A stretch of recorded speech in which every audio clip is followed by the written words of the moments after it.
Salut tout le monde et bienvenue sur la place publique. Au Québec, des milliers de clochers percent l'horizon. Des milliers de clochers attachés après des milliers d'églises. Des églises toutes plus belles les unes que les autres.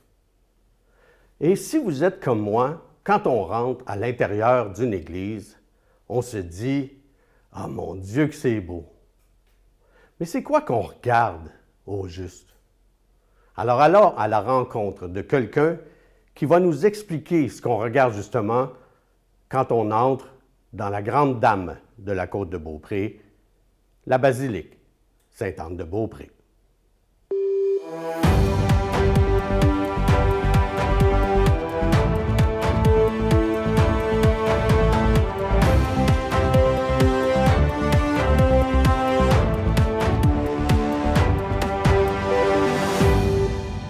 Alors, on est avec le directeur des opérations de la basilique Sainte-Anne-de-Beaupré, dans la ville du même nom, évidemment, Gabriel Bouchard. Bonjour. Bonjour Bruno. La raison pourquoi on est ici ensemble, on va faire un reportage, mais qui va se décliner en deux petits reportages, une fois à la télé. Oui. Question de mettre un peu de suspense. On va parler des... Tu sais, ça arrive souvent, moi, quand je voyage, ah, elle est belle l'église, mais qu'est-ce qu'on regarde? Tu sais, je veux dire, ça prend, je sais pas, l'architecte, ça prend les sculpteurs pour savoir vraiment ce qui se passe. Bien, c'est un peu comme ça qu'on va aborder le sujet aujourd'hui. On va commencer par le commencement. La porte avant de l'église, il y a une statue à l'extérieur, la statue Fontaine. La porte avant ou la porte arrière, je suis pas sûr, hein? Ça dépend de Je par où sais on le pas. regarde. Moi, d'habitude, je rentre chez quelqu'un par la porte d'en avant. Mais OK, oui, je peux comprendre que l'hôtel, c'est l'avant. Exactement. Souvent, on va dire que l'hôtel à l'avant, c'est l'avant de l'église, puis la porte, c'est la porte arrière. Puis là, ça dépend d'où est-ce qu'on est. On a déjà fait venir les services d'urgence ici pour leur dire de venir à la porte arrière, mais ils se sont pointés à la porte avant. Il faut vraiment être clair quand on parle. Quand on est à l'intérieur, c'est la porte arrière. Quand on est à l'extérieur, on a l'impression que c'est la porte avant. Mais bref, c'est la porte arrière. Je dois dire que la porte arrière chez nous est pas belle comme ça. Ah, on est chanceux. Ceci étant dit, je suis ni Sainte-Anne ni le Christ, donc il y a une belle fontaine avec une sculpture sur le dessus. Quand on arrive, je ne parlerai pas d'avant-arrière, quand on arrive à la basilique. Tu as raison. Elle représente quoi? C'est la statue de Sainte-Anne qui tient Marie dans ses bras, statue emblématique de notre sanctuaire, c'est sûr. C'est une statue qui est photographiée plusieurs centaines de milliers de fois par année, puisqu'on a quand même 620 000 personnes qui viennent dans les dernières années, là, à peu près, chaque année. Puis c'est un cliché de prendre une belle photo ici. Là. C'est bon de préciser. Bien évidemment, Sainte-Anne, c'est la maman de Marie. Oui. Marie qui est la maman de Jésus. Exact. Puis je me demandais justement, est-ce que c'est grand-maman qui tient Jésus ou c'est maman qui tient Marie? Souvent, Sainte-Anne est représentée avec Marie dans les bras. Ça arrive aussi que ce soit Jésus, là, mais ici, majoritairement, Sainte-Anne avec Marie dans les bras. Parfait.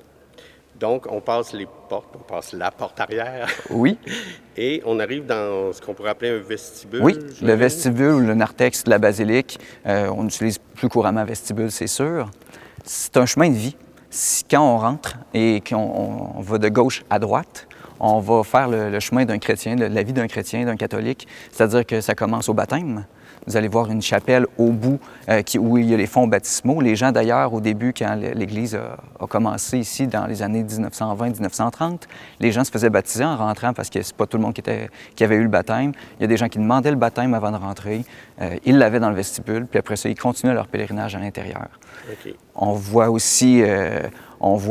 plusieurs mosaïques qui sont là à l'arrière, qui représentent le baptême de Jésus, qui représentent le baptême par l'Esprit Saint, les langues de feu.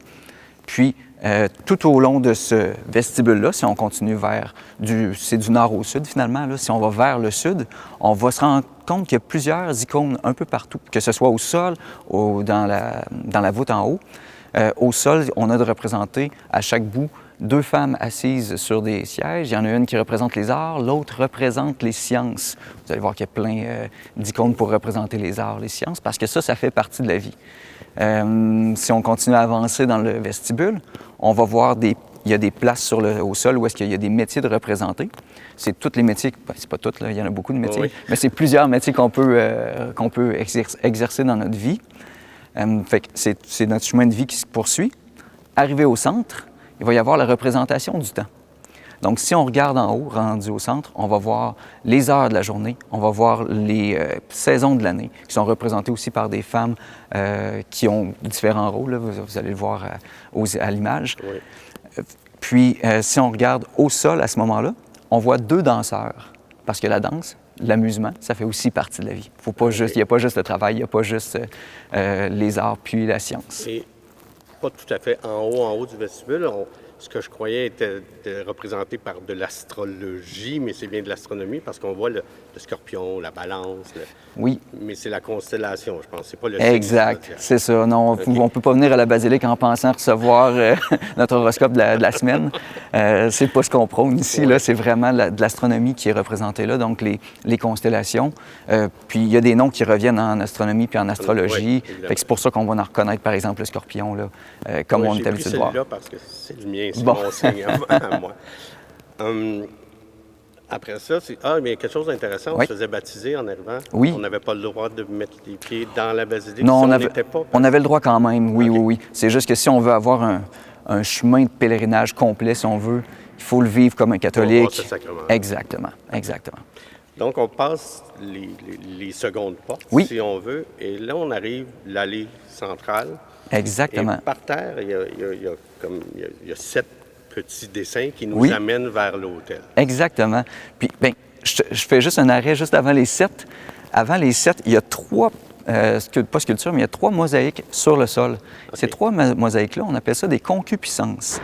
Des concupiscences, c'est 3 choses ce ne sont pas des péchés en tant que tels, sauf que si on les prend pour maître, c'est des mauvaises choses. C'est-à-dire qu'on a, par exemple, l'argent, OK. le pouvoir OK. et l'amusement. Si quelqu'un sert juste un de ces 3-là ou une combinaison de ces 3-là, sa vie manque de quelque chose. Là. OK. Ensuite, un coup qu'on a pas... Spirituel.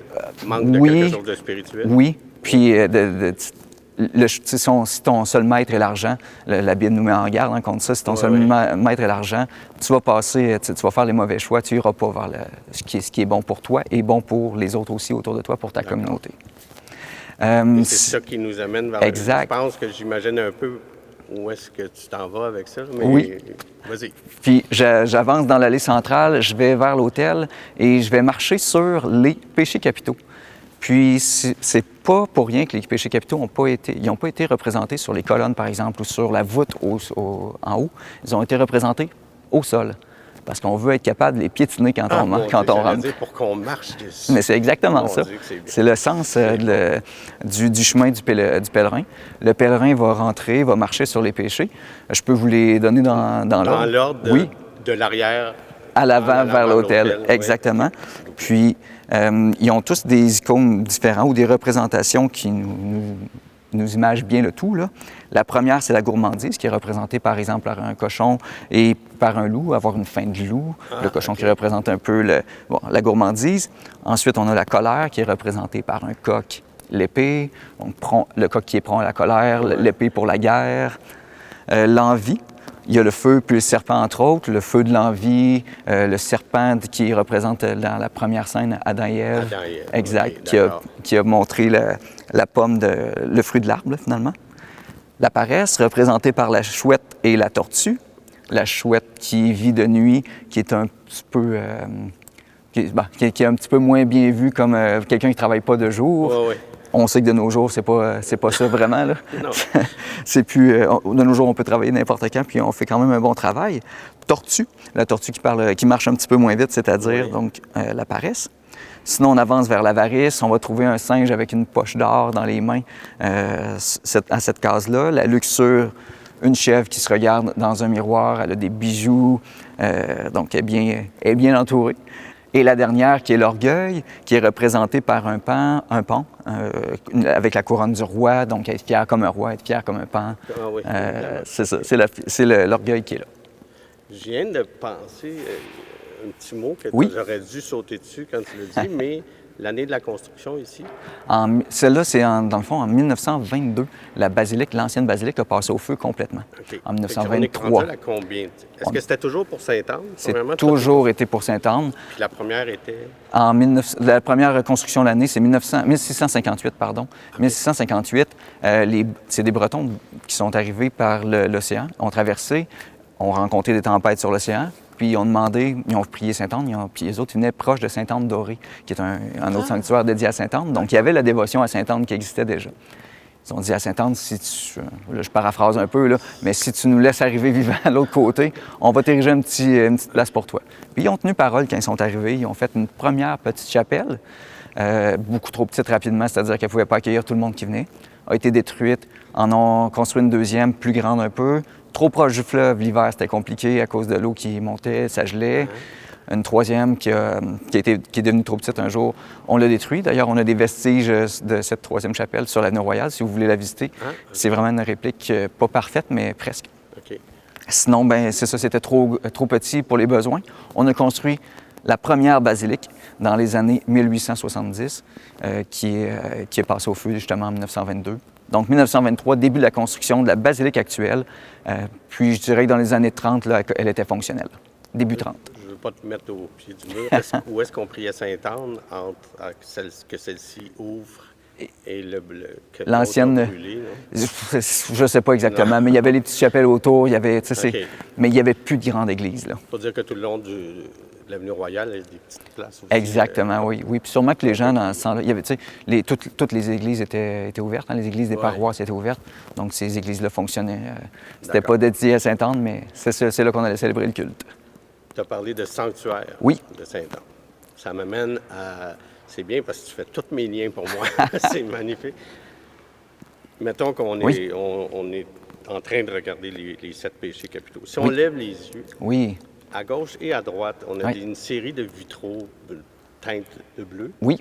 Mais il y a des noms de villes partout. Oui. Même New York, Boston. Au Saguenay, je sais pas, il y en a partout. Ça, c'est quoi ces villes-là? La grande majorité des villes, c'est des pèlerinages, des grands pèlerinages qui se faisaient de cette ville-là à Sainte-Anne-de-Beaupré. Puis les gens ont fait un don pour avoir un vitraux en leur nom ou en leur nom de pèlerinage. Ça, c'est la grande majorité, c'est des plus petits vitraux. Si on regarde, par exemple, derrière la statue de Sainte-Anne ou plus haut que la statue de Sainte-Anne, la principale, on a un grand vitrail qui est justement Sainte-Anne-Dorée en France, qui est un des grands sanctuaires du monde. Puis on a Sainte-Anne de Jérusalem qui est représentée de l'autre côté dans le transept avec un très, très grand vitrail. Puis juste... Non, c'est pas vraiment en dessous, mais si on se ramène notre regard vers la voûte, on voit une prière. Quand on rentre, juste pour bien placer les gens, quand on rentre à l'église, ça part à notre gauche. Oui, à notre gauche. Ça part à notre gauche et ça s'en va jusqu'à l'autel et ça retourne vers l'arrière. Exactement. Cette prière-là, elle ne vient pas de la Bible. C'est pas une prière de la Bible, c'est écrit en lettres d'or si jamais les gens passent puis veulent la voir.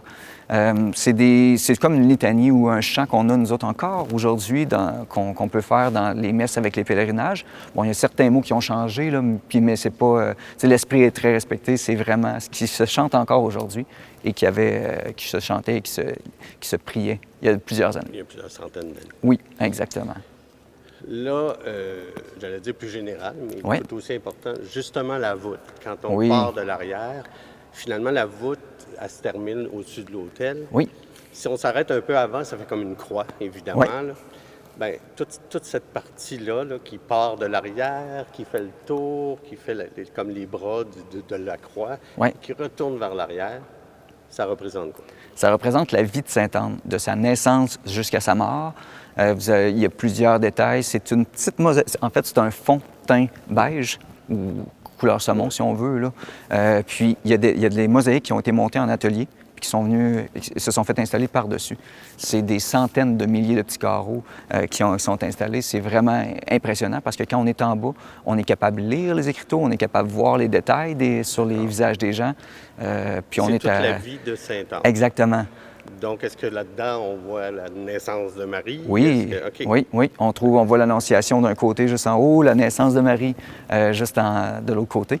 Puis sinon, on la voit, Marie, au travers de la vie de Sainte-Anne, parce que c'était sa fille, hein, fait que au travers de la vie de Sainte-Anne jusqu'à sa mort, puis sa mise au tombeau. On vient de parler de la vie de Sainte-Anne. Oui. Notre première rencontre va se terminer là-dessus. Oui. On va se revoir bientôt. Et pour continuer, on va peut-être plus... Ben, tu décideras.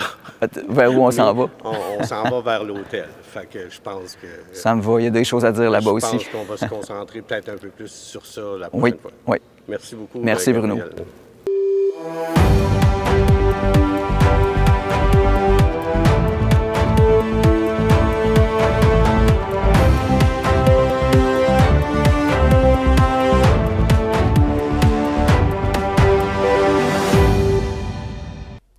la deuxième partie, nous allons à la rencontre d'une amante des arts, s'il en est une. Elle porte une multitude de chapeaux, mais 2 chapeaux qu'elle préfère peut-être un peu plus que les autres.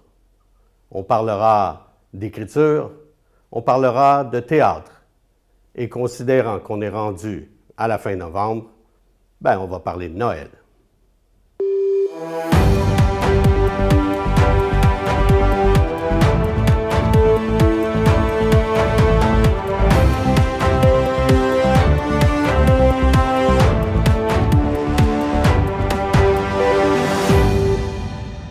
Alors, je me trouve à l'école secondaire Mont-Sainte-Anne avec Karine Paquin.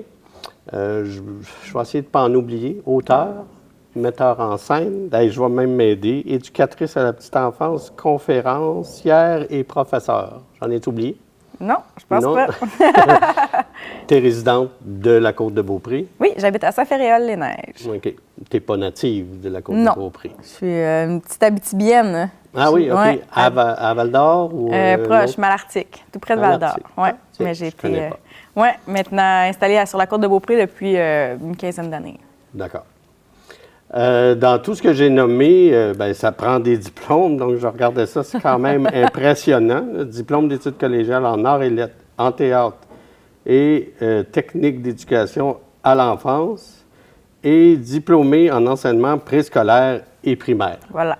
Est-ce que tout ça, c'est encore actif ou il y a eu une branche qui a pris le dessus sur les autres? Je pense que comme je suis auteure jeunesse, j'écris des livres pour les enfants entre, disons, 3 ans et 21 ans, tout ça me sert énormément pour plein de raisons. Évidemment, pour connaître bien le développement de l'enfant avec ma technique d'éducation à l'enfance, de la petite enfance.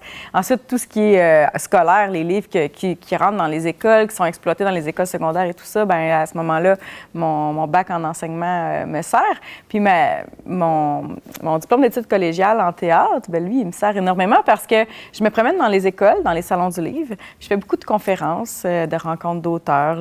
Pour les plus petits, j'ai des marionnettes et tout ça. Donc, tous ces diplômes-là, ensemble, réunis, ça a créé ma carrière. On pourrait croire que tout ça était prévu, mais non. C'est vraiment, au fur et à mesure que la vie s'est avancée, le métier d'auteur s'est un peu imposé à moi. J'avais pas ça en tête, mais une fois que tout ça, on regarde derrière, on se dit, coudonc, tout ça était finalement logique. Donc, au début, c'était l'éducation. Au début, c'était le théâtre. C'était le théâtre. Le théâtre a toujours animé ma vie au secondaire. Okay. Le théâtre, je voulais être dramaturge, je voulais écrire des pièces de théâtre. Puis j'ai réellement réalisé que, j'allais pas vivre riche si je faisais ça de ma vie. Alors là, à ce moment-là, je me suis réorientée en éducation. Exact. Okay. Puis là, après ça, en éducation, j'ai commencé mon bac en enseignement la même année que j'ai publié mon premier livre. Fait que là, les 2 carrières sont vraiment démarrées en même temps.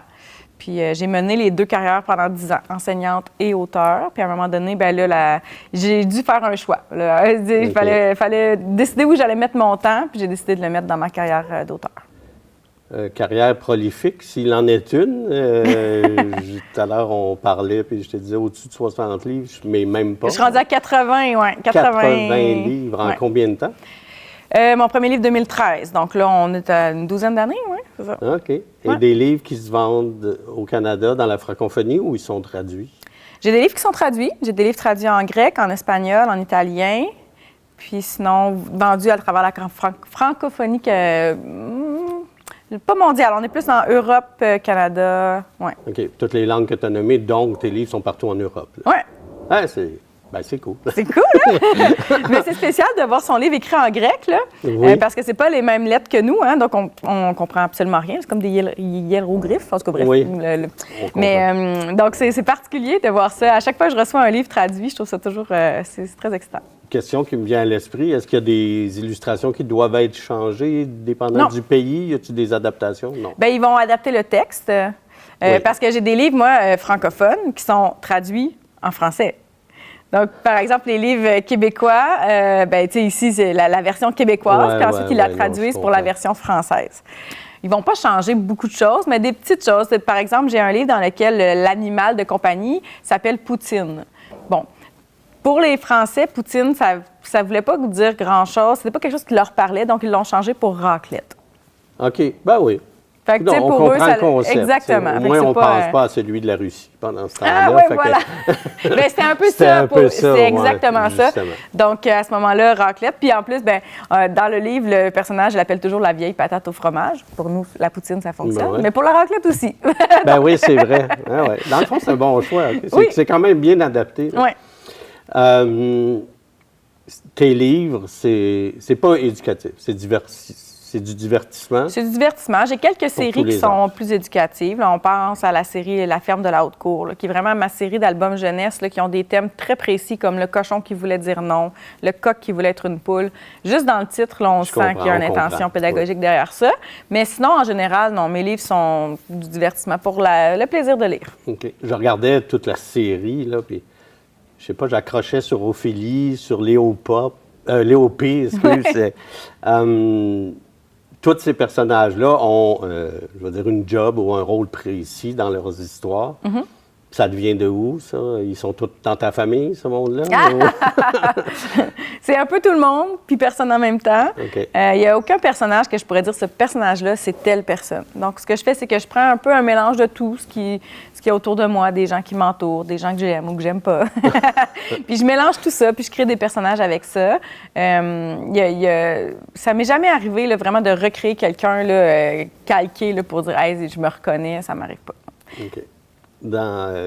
On est ici, je voulais parler absolument de l'auteur, c'est évident, avec 80 livres, on ne peut pas passer par-dessus. Tu as dit que ton premier amour, au départ, c'était le théâtre. Tu as aussi dit qu'au fil du temps, ben, le théâtre est revenu dans ta vie, pas seul, mais quand même. Et ben, aujourd'hui, on va parler justement, il y a des pièces de théâtre qui s'en viennent. On est ici dans l'auditorium, c'est pas pour rien. Ouais.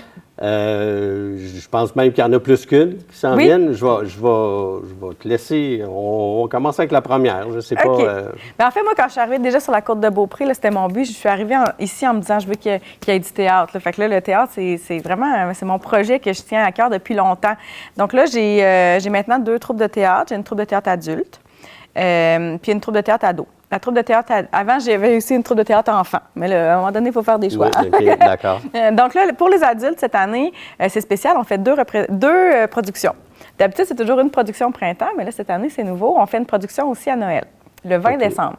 Mais là, c'est une production jouée par des adultes, mais pour des enfants. Donc là, c'est du théâtre pour enfants, c'est du théâtre un peu clownesque. On est dans quelque chose de rigolo, une pièce de Noël, un théâtre qui est un peu surjoué là, pour les enfants. Donc, ça, c'est le 20 décembre. Il y a 2 représentations. Une à Ici, 10 à heures, oui, l'auditorium, ici à l'auditorium. Une à 10 heures, une à 4 heures.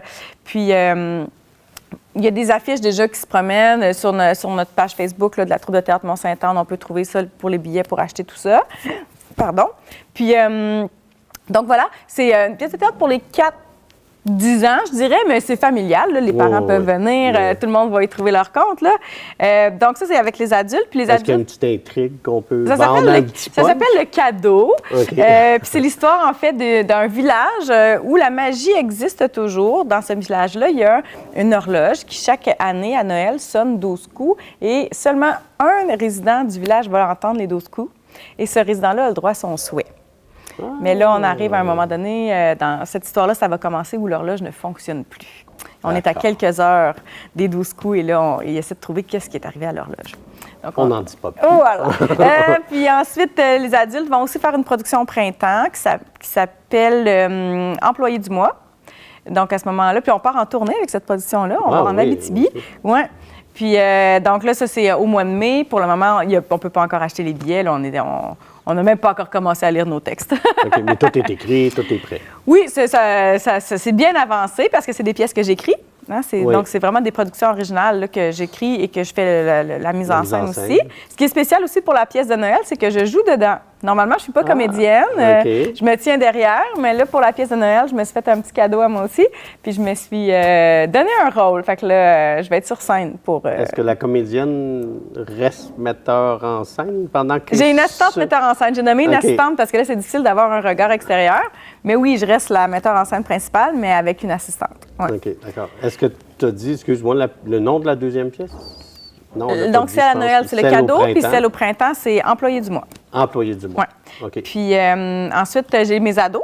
Mes ados, on est en train de travailler aussi leur pièce qui s'appelle... Toujours ici? Oui, toujours ici. OK, C'est des élèves de secondaire 3, 4, 5 cette année. Tu sais, des fois, j'ai de 1, 2, 3, 4, 5, mais là, cette année, 3, 4, 5. Puis là, nous aussi, ça va être en juin pour eux. Puis la pièce s'appelle L'anniversaire. Puis là, eux, c'est pas une comédie, c'est un drame. Ah, mon Dieu, C'est nouveau. C'est intéressant. Oui, c'est nouveau. D'habitude, on va toujours vers la comédie, mais là, cette année, on s'en va dans le drame psychologique. Fait qu'on amène vraiment nos spectateurs ailleurs. Avec les secondaires, je pense qu'on est rendu à notre 8e production. Ah, quand même. Peut-être même 9e, faudrait que je compte. Est-ce que tu as des étudiants qui te suivent Oui. d'année en année, qui sont rendus à leurs 5 secondaires, qui sont Ben là, rendus à leur oui, 5e pièce? j'en ai gradué là, qui ont commencé avec moi de 1 à 5. Là, je les vois grandir. Puis j'en ai même qui viennent dans la troupe adulte après. Ah, ben oui. Oui, Ben, c'est évident, le prolongement, hein? C'est le exactement. C'était ça prolongement. l'idée aussi, c'était de créer une troupe de théâtre pour qu'il y ait un prolongement avec la communauté de l'école secondaire. Donc, oui, j'en ai qui me suivent là, longtemps. Secondaire 3, 4, 5, c'est quand même des enfants un peu plus âgés. Ouais. Est-ce que ça prend le même temps avec des élèves du secondaire qu'avec des adultes, ou les adultes, c'est plus long à préparer parce C'est qu'ils très ont plus de différent. caractère? Je sais C'est pas. très différent. Chacun a leurs défis. Les jeunes sont plus dociles. Ils m'écoutent plus. OK. Les adultes ont leurs idées, mais les adultes sont plus responsables. Ils vont trouver leurs costumes. C'est vraiment eux qui sont en charge de ça, tandis D'accord. que les jeunes, c'est plus moi qui va coordonner tout ça. Donc, c'est vraiment très différent, la dynamique. Mais mes jeunes, ça fait longtemps que je les ai. Je les aime beaucoup. On est comme une famille. Même eux, entre eux, ils s'aiment beaucoup. Puis le théâtre, c'est vraiment un endroit où on se rend vulnérable. Parce qu'on essaie des affaires, des fois c'est pas bon. Puis tu sais, qu'on soit ado ou adulte, c'est très challengeant de se mettre comme ça dans la lumière quand on n'est pas encore prêt. Parce que là, vous voyez le produit final, Oui, tout oui. est beau. Mais quand on pratique, c'est pas beau.